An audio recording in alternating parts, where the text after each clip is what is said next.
Halo pemirsa JPR TV dari Sabang sampai Merauke, dari Miangas hingga Pulau Rote. Bertemu lagi bersama saya Bilki Sabila dalam program Kominfo Newsroom.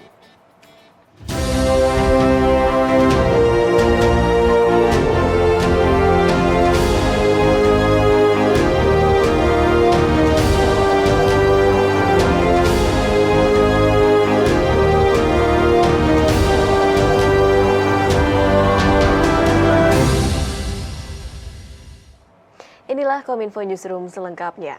Pemirsa, jelang penyelenggaraan KTT ASEAN di Labuan Bajo, Kementerian Komunikasi dan Informatika terus mempersiapkan infrastruktur digital untuk mendukung penyelenggaraan keketuaan ASEAN 2023. Melalui Pusat Monitoring Telekomunikasi, Kominfo terus memantau kualitas jaringan telekomunikasi seluler dan akan melakukan upgrade untuk ketersediaan BTS yang ditargetkan rampung pada bulan April mendatang.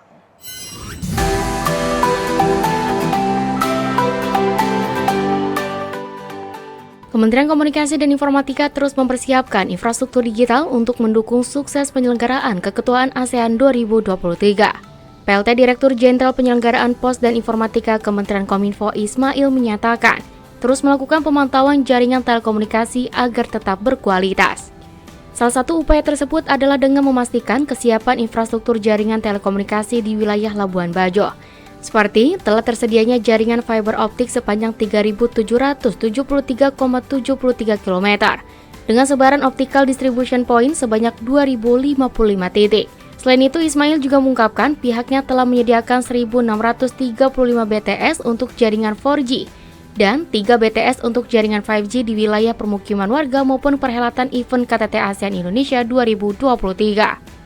Melalui Pusat Monitoring Telekomunikasi, Kominfo bersama Telkom Group juga terus memantau terkait kualitas jaringan telekomunikasi seluler dan akan melakukan upgrade untuk ketersediaan Base Transceiver Station Combat yang ditargetkan akan selesai pada minggu kedua bulan April mendatang.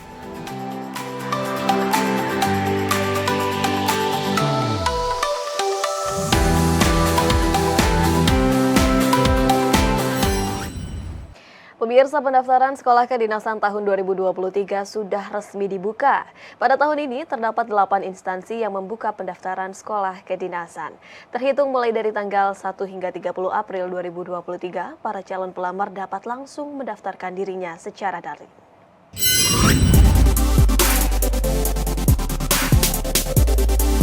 Pendaftaran Sekolah Kedinasan tahun 2023 sudah resmi dibuka. Pendaftaran dapat dilakukan secara online melalui situs dikdin.bkn.go.id.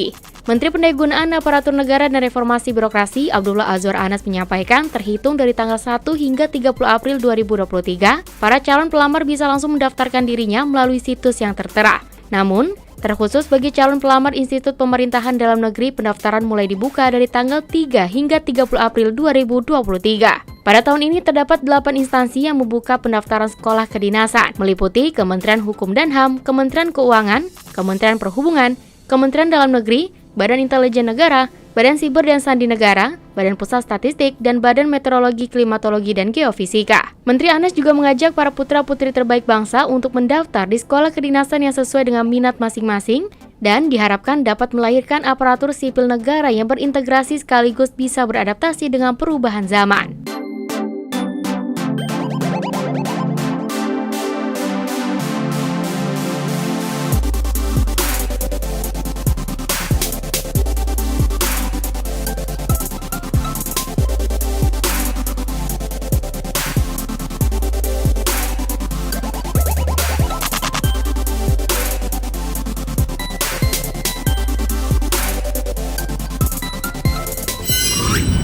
Informasi lainnya pemirsa, Menteri Luar Negeri Retno Marsudi melakukan lawatan ke Seoul, Korea Selatan.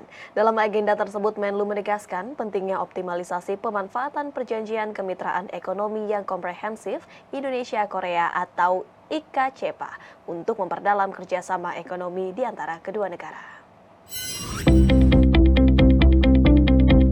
Menteri Luar Negeri Retno Marsudi usai menyelesaikan kunjungan kerja selama 2,5 hari di Seoul, Korea Selatan menegaskan pentingnya optimalisasi pemanfaatan Perjanjian Kemitraan Ekonomi Komprehensif Indonesia-Korea atau IKCPA untuk memperdalam kerjasama ekonomi kedua negara. Dalam pertemuan Komisi Bersama keempat Republik Indonesia Korea Selatan dengan Menlu Park Jin, Menlu Retno memaparkan bahwa melalui IKCPA kedua negara telah mencatat nilai perdagangan tertinggi sebesar 24,53 miliar dolar Amerika Serikat atau sekitar 366,6 triliun rupiah pada tahun lalu. Angka tersebut naik 33% dibandingkan nilai perdagangan bilateral Republik Indonesia Korea Selatan pada tahun 2021. Namun, menurut Menlu, Indonesia masih memiliki ruangan yang cukup besar untuk meningkatkan perdagangan sehingga dapat mencapai target 30 miliar dolar Amerika Serikat atau sekitar 448,4 triliun rupiah. Sejak pemberlakuan IKCPA awal tahun ini, lebih dari 1.000 sertifikasi asal barang telah diterbitkan guna mendapatkan tarif preferensi dengan nilai perdagangan 52,88 juta dolar Amerika Serikat atau sekitar 790,3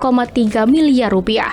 Saya tekankan pentingnya implementasi 18 proposal proyek yang telah diajukan Indonesia dalam kerangka IKCPA, yaitu di bidang pertanian, kesehatan, budaya, konstruksi, perikanan, otomotif, semikonduktor, dan IT yang dapat meningkatkan kapasitas produsen Indonesia untuk memenuhi standar kualitas produk di pasar Korea. Dalam menutup pertemuan Joint Commission Meeting Indonesia-Korea, Menlu RI juga meminta dukungan Korea terhadap percepatan digitalisasi industri manufaktur Indonesia guna meningkatkan kapasitas UMKM Indonesia.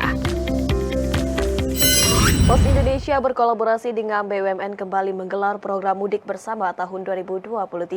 Bagi Anda yang berminat mudik bersama ini dapat mendaftar melalui laman mudikbersama.bumn.id mulai dari tanggal 30 Maret hingga 7 April 2023.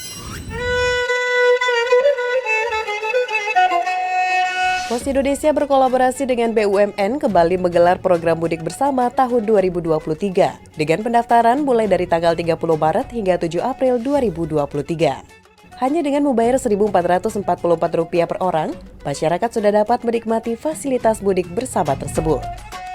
Rute mudik bersama yang digelar PT Pos Indonesia yakni Jakarta-Surabaya, Bandung-Semarang-Solo-Surabaya, dengan keberangkatan 14 April 2023 dan Surabaya-Solo-Semarang-Bandung dengan keberangkatan tanggal 15 April 2023.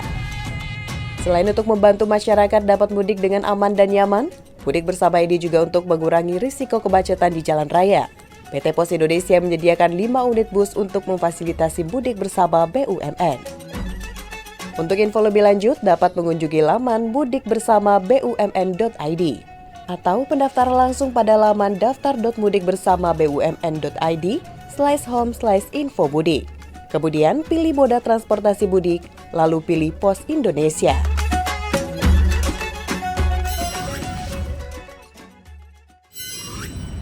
Pemirsa, usai jeda kami akan kembali dengan perbincangan mengenai publisher right bersama dengan Ketua Dewan Pers. Tetaplah bersama kami dalam Kominfo Newsroom.